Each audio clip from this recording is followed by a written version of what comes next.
Eu que falo contigo, 27. Neste ponto, chegaram os seus discípulos e se admiraram de que estivesse falando com a mulher. Todavia, nenhum lhe disse: que perguntas? Ou, se falas com ela, 28. Quanto à mulher, deixou o seu cântaro, foi à cidade e disse àqueles homens. 29. Vinde comigo e veja um homem que lhe disse tudo, quanto tenho feito. Será este, porventura, o Cristo? 30.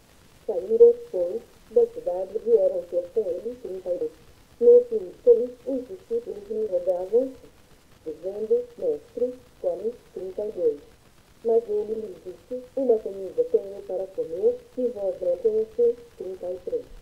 Diziam, então, os discípulos uns aos outros: teria, porventura, alguém trazido o que comer? 34.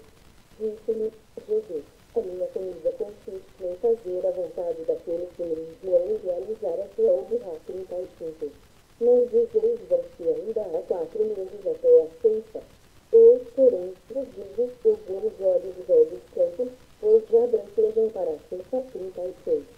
O terceiro recebe desde já a recompensa e entesoura o seu fruto para a vida eterna, e, de fato, se alegram tanto o semeador como o